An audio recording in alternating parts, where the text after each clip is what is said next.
Hey, welcome to Builder Funnel Radio. This is episode 83 with Leslie Shiner, and this episode is all about the numbers. So we dig into markup versus margin. We talk about gross margin, profitability by job, and then we also talk about some benchmarks that'll help you figure out if you're on track. So I think you'll get a ton out of this episode. We do go a little bit deeper into the numbers. I would say it's a note-taking episode. So if you're on the road, you'll still get some value, but you may want to go back and re-listen to some sections and jot down some notes. So stay tuned and enjoy this episode with Leslie Shiner. Hey, Leslie, glad to have you on the show today. Hey, thanks for having me. I appreciate it. Yeah, I'm excited for the conversation. And as always, I think it's helpful for our guests to kind of get to know you a little bit. And so how did you first get into the construction world? Well, I always say that I started out specializing in construction and nonprofits, unfortunately, very similar. And then there were a bunch of tax laws that changed, and I thought, I'm not going to deal with the nonprofits anymore. And I just really enjoy working in the construction arena and talking to contractors and really understanding them. And it's been a lot of fun. Gotcha. Very cool. And so, yeah, I guess, what are you doing now, I guess, currently? Like, how do you serve the industry and that sort of thing?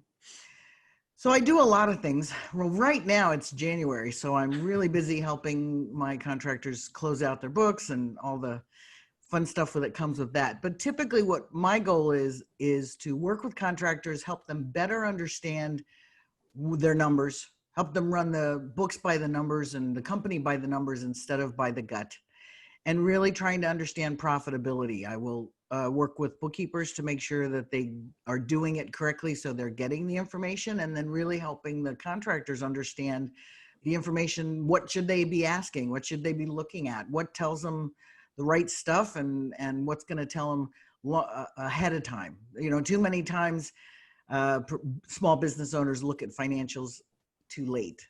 And so I want to have them look at it earlier and help them understand better, you know, what is it that they're really trying to look at. Yeah, that's awesome. And you mentioned something interesting there. You said you help people run their businesses by the numbers, not their gut.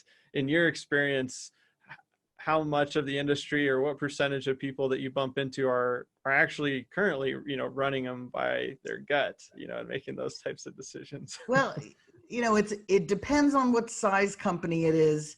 You know, when you've got the small companies with one or two people on the crew, the thing that used to amaze me, I'm never amazed at it anymore, is that if I'll talk to a contractor and I'll say, who doesn't have any really good books, and I'll say, how much do you think you spent on this job? And I'll go, I don't know, I'm about 45 grand. Then you work with a bookkeeper and you do all the work and you find out it's about 44.5 or something very close. So contractors really do have the numbers in their head. The problem is that when they grow, when they're doing multiple jobs, or the other problem is that they have those numbers in their head for about the first 3/4 of the job. I always say, imagine how profitable contractors would be if you never had to finish a job. They only had to do the first 80%. Yeah. So that's really, you know, trying to understand that. So I'm not saying the gut's wrong. I'm just saying that you need to make sure you're managing it both ways, by the gut and making sure that the numbers are verifying that gut feeling. Yeah. Yeah. So if somebody's listening to this and they're going, okay, maybe they know they're making some decisions by their gut, or they have some books in place, but they're, you know, maybe need some help, or maybe they're just not sure. How do you know if your books are in the type of shape where they do need some help, or if you're doing okay? Right.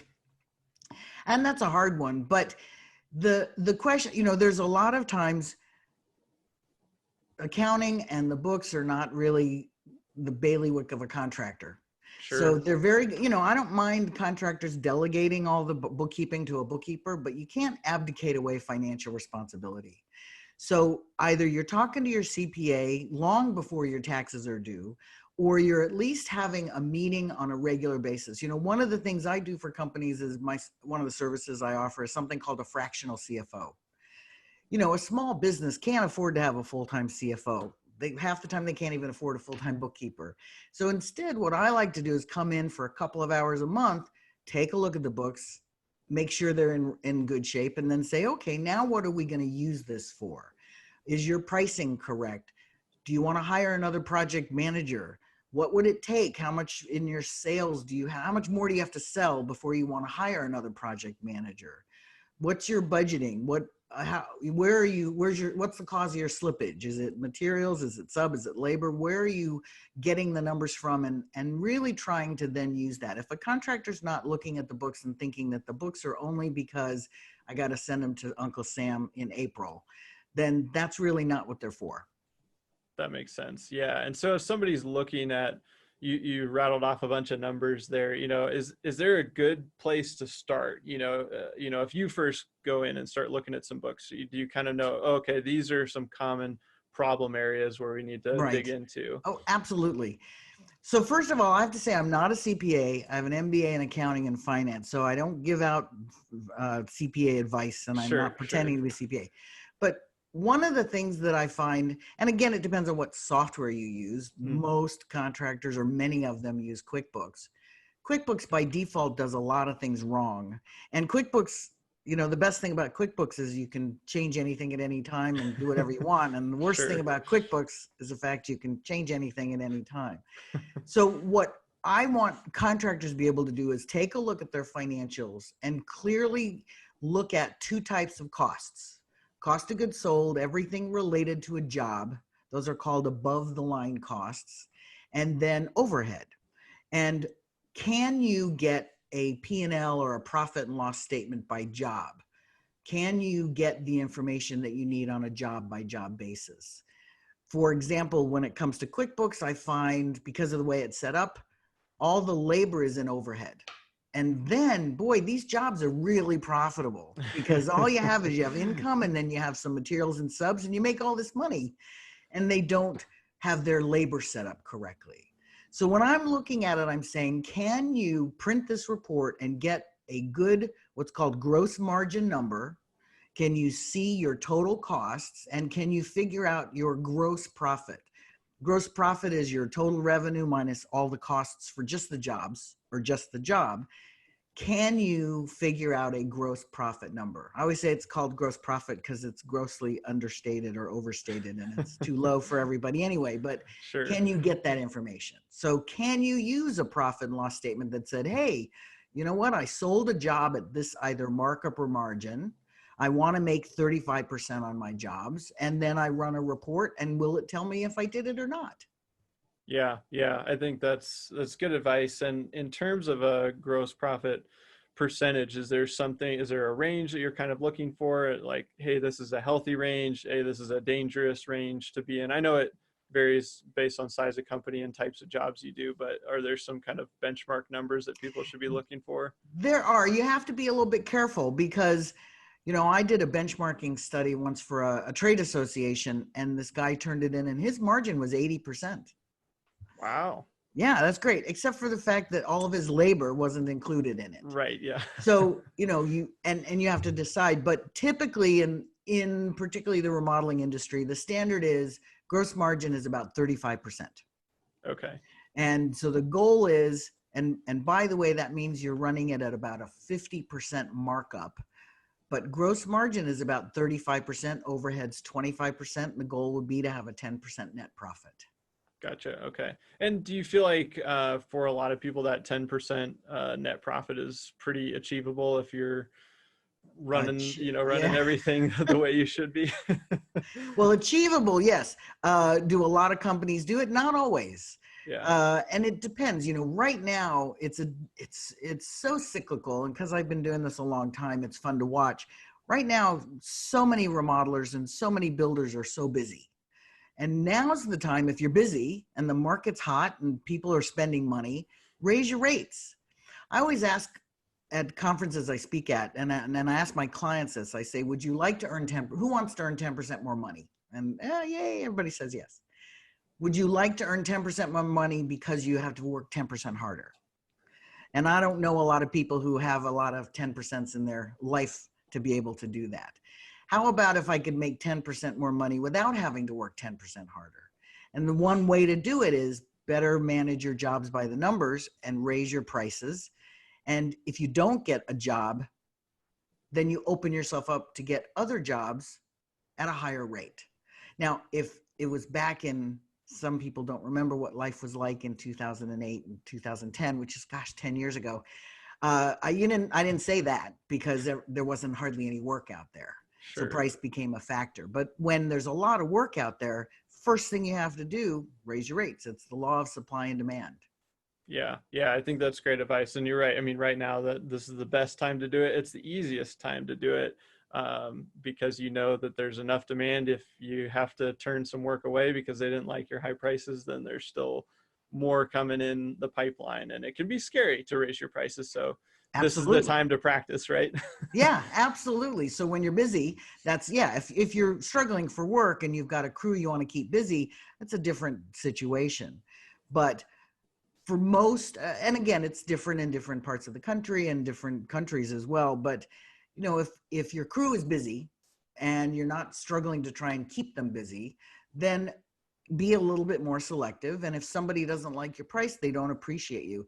What I find happen, which is interesting, several of my clients are probably, whenever I mention them in passing, oh, they are the most expensive in our county.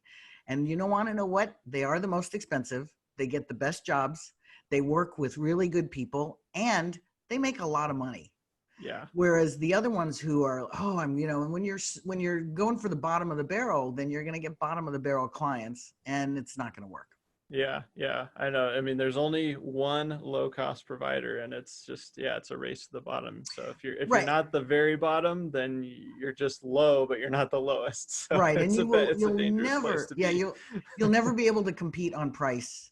There's always going to be somebody out there that's cheaper. Yeah, absolutely. So let's talk about kind of the flip side. You mentioned now is a great time to raise rates, and obviously people are kind of anticipating some sort of, shift, whether that's 6 months or 3 years. Nobody has a crystal ball, but we will hit, a time where we don't just keep going up and up and up. And Right. so when things are either more stable or they're tougher, I know it gets really tempting to just take on any job just because it's like great revenue. I need revenue. But I know you and I were talking before this that, that's obviously not always the case. So what are maybe some things to look out for when you're in those times where you are looking for revenue and you maybe have to, get a little more competitive on price, but should you just take on anything, or, how do you, I don't know, Yeah. avoid some things that could make things worse actually by taking on unprofitable Right. jobs? Well, if you think about it and you run the numbers, if you lower your price and you have the same amount of overhead, you have to do more work. So a lot of companies would lower their price and do the same amount of work. And all that does is make you lose money. So the first thing to do is make sure sort of you're right sizing your company. Can you cut overhead? Is your overhead bloated? You never want to spend a lot of money keeping your crews busy on non-productive and non-revenue generating activities. There are too many companies back in 2010 who continued to keep and I understand you have a good crew, you don't want to let them go, but you continue to pay them to do your house or your mother-in-law's house or something like that. And all you're doing is basically paying them out of your pocket. And think about it, when they come for their paycheck, can you pull that out of your own pocket? So the first thing, if things become tight, you want to make sure that your pricing is still enough to cover your overhead, because too many companies lowered their price, got the jobs, but didn't make any profit, became a nonprofit, which is why I tried to stay away from. Yeah, yeah, that makes sense. So basically what you're saying is, hey, if you're going to drop your price, you either need to have enough volume of work, enough of those jobs that it still covers your overhead, or you can only drop it so far that you're still covering that overhead. Or And you have to find a way to reduce your overhead. sure. And you gave it was 25% as like a rough benchmark 25%. there. Right, right. And the other thing that's really important is to, and I don't do a lot of consulting on marketing, but to understand your sweet spot and to not, when 2008 hit, I had a client who did $750,000 jobs, was his average job. Well, those jobs you don't start them and build them and get the job and, meet them and then a month later start it. And the lead time was so long in that he was basically going to go bankrupt. And so he created a handyman division, or he actually created a functional living aging in place division for the much smaller jobs so that he could keep his crew busy. So that's what's important, is decide. Some companies do really well with the $25,000 to $50,000 kitchen bath only. Other companies lose their shirt on $50,000 jobs and have to do $500,000 or more. So that's where the numbers become so important. Figure out how you best run your company. Where do you run jobs and where do you get the most profit? What's your sweet spot and what should you be going after? And that would be, really important to focus your marketing on that. I had a guy who was, just a small kitchen and bath kind of guy, and somebody wanted him to build a whole house, and he jumped at the chance because the numbers seemed great, but he didn't know how to do a custom home. He only knew how to do kitchens and baths, and he ended up almost going bankrupt, even though I told him not to take that job. But anyway, so know your strengths and weaknesses. And then the other thing that's really important is to manage your jobs. This is where numbers come in handy, is start tracking and trying to fight slippage. That's really the killer of any sort of construction company. Is you sell the job, do you not close them fast enough? Are jobs really profitable up till about 80%, then you just can't finish it and you keep going back? Or are you underestimating your labor? Slippage rarely occurs with subcontractors and materials, but it's almost always labor. So how are you managing your labor force? And are you giving them the expectation that says this job should take 180 hours, and showing them along the way how close they are to that? Yeah, I think that's great. And I was just going to ask you kind of, we've been talking a lot about numbers and who should know the numbers within the company, and obviously the owner. But you just mentioned, kind of communicating to the team, hey, we've got this many hours for this job. I guess, what are some of the other key roles that should know, these types of numbers as you're, moving things along? Right. So, a lot of times I hear owners say, I don't want to tell them it's, that this has 180 hours, because then they'll just waste their time piddling away. And I thought, that's great. If you always come in under budget on hours, sure. But if your employees don't know the expectation of how long something should take and how long you budgeted it for, and especially if it's a fixed price job, then they don't know that they're causing you to lose money on the job. So that's why a lot of times it's important for field employees not to necessarily give them dollars, but they can understand hours. On the other hand, project managers really do need to know what's the budget and how much have we spent so far. And really important to work with project managers and help them understand that they may see how much the job is sold for, and they might see how much it costs. And for them to be taught that the difference between what it cost and what it sold for is not just profit that goes in the owner's pocket, that money has to use to cover overhead and other sorts of expenses. So to help them understand that, but to really get them to take a look at the budget. I had one company I went and did a site visit for, and they were not doing well. And I met with the head project manager, and I said, okay, so what kind of reports do you need? What kind of budget do you look at? What are you looking at? And he leaned way back on his chair and he said, lady, I thought it was interesting. He called me lady, but he goes, lady, I don't know if you know this, but a job costs what it costs. Oh, okay. Interesting. So he was fired, and that was his attitude, is a job costs what it costs. Well, that would be fine if the client it was T&M and the client didn't care about how much it cost. Yeah. So don't bump into that too often. Yeah. Not those kind of clients, but you bump into those kind of project managers for sure a lot. So that's really why it's so important to work with whoever's managing the job, is to help them understand this is what we sold it for. And just because a job is T&M doesn't mean it's an open checkbook. And if a job is fixed price, making sure that you understand how much it's supposed to do, and also managing to the scope of work. So when things change, I don't care if you're going to charge for it or not charge for it, it has to get documented. I think that's where slippage occurs, and that's where a lot of contractors lose money, is they don't charge enough for change orders. I always say, you're going to probably do the extra work anyway. You might as well get paid for it. Right. And the focus I had for the last year or so is to try and get contractors to understand that each change order has to have minimum of 2 hours of project management added to it, or documentation added to it. that when the client comes to you and says, you know what, I want to do this tile instead of that tile, it's not as simple as just picking up the phone and calling somebody. There's project management time to redo the order or to reprice it or any of that. And clients need to understand that when they change their mind, particularly if it's a change mind kind of change order, that has a cost to it. It's not free to just go in and swap out a tile, especially after you've ordered the original tile. Yeah. I think those are really good points. And the next thing I want to transition to is talking a little bit about growth, because right now a lot of companies are growing. Like you said earlier, it's really strong economy. Everyone's typically busy. So my question is, growth by its very definition is uncomfortable. You're entering new territory. You're pushing the envelope, and so how can we use some of the numbers to make growth either a little bit easier or just give us some more information to know when is it time to grow, when is it time to add staff or overhead, like you said, and are there some things that we can look at that are good indicators to say, yeah, I think we're ready for that next hire or whatever it may be?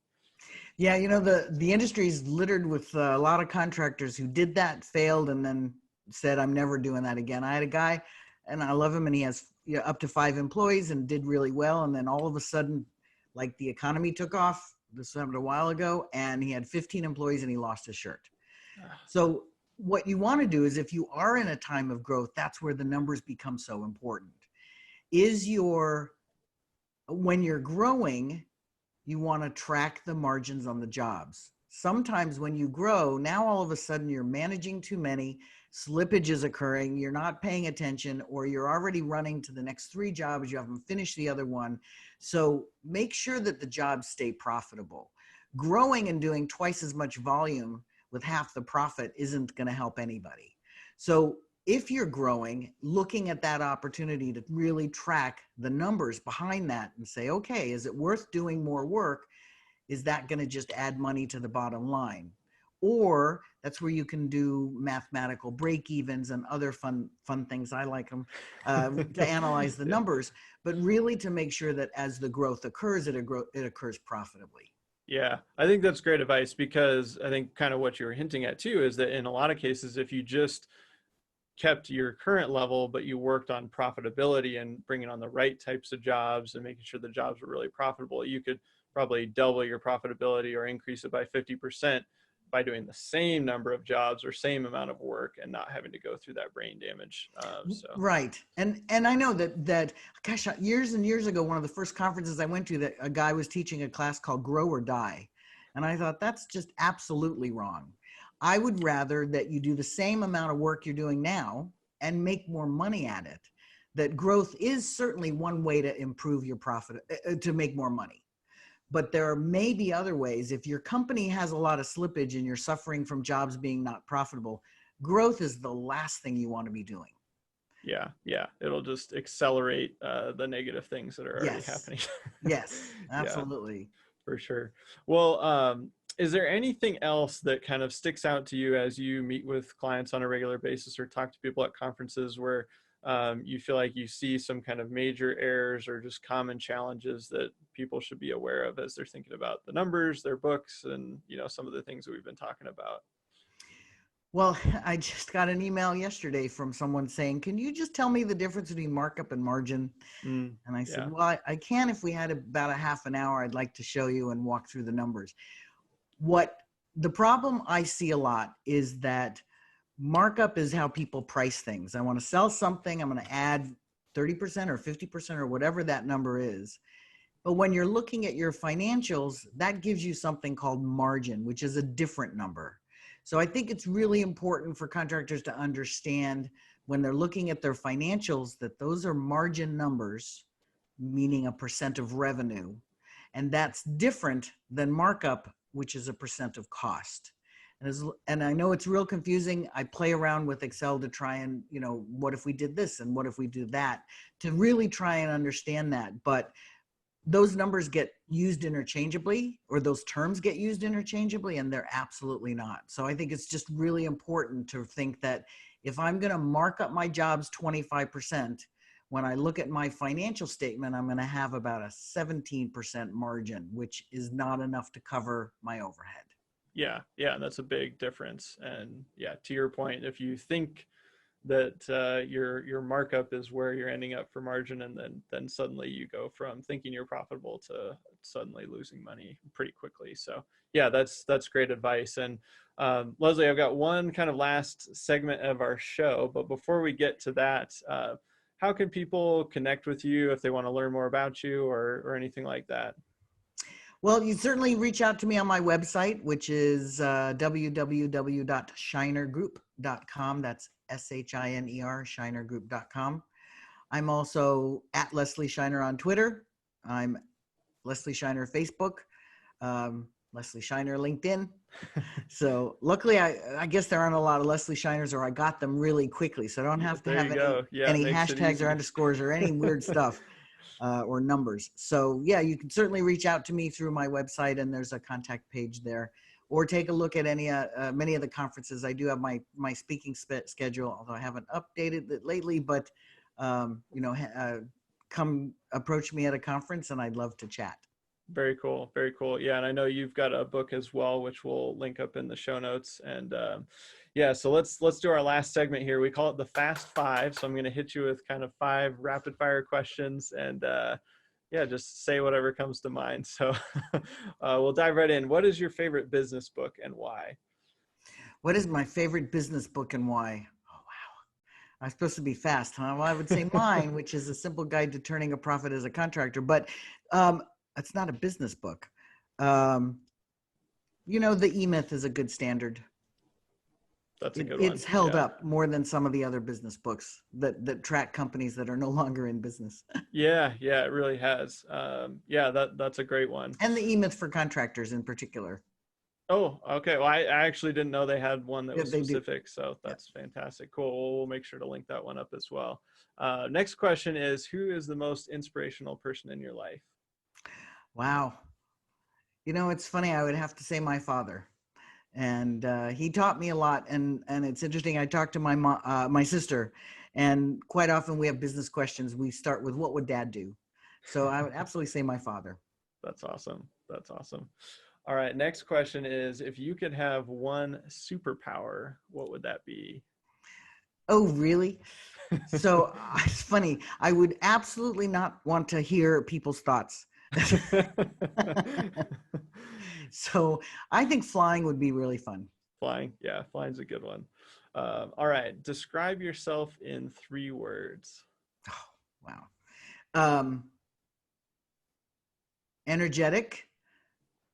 Wow, you make these hard. You should have asked me ahead of time. 3 words. That wouldn't be any fun. That wouldn't be any fun. Yeah. Let's see. 3 words. I would say energetic. I would say thoughtful and fun. Awesome. I like it. All right. Last question is, if you could leave our listeners with one piece of advice, what would that be? I would say delegate, but don't abdicate financial responsibility. I think that's great advice. Yeah. You need to know what's going on. Yep. Well, Leslie, I really appreciate you spending some time with me today. I think this is a really important topic. I think it's one that, on the whole, I think a lot of the industry, they didn't grow up in the numbers. And so it's new territory, or it isn't the default mode, but it's super critical if you want to continue to do the work you love. It is part of the E-Myth. Basically, the skills that got you where you are today aren't the skills you need for the building your business in the future. Yeah, absolutely. So thank you again for joining me today. This was great. Well, great, Spencer. Thanks for giving me the opportunity. It's been fun.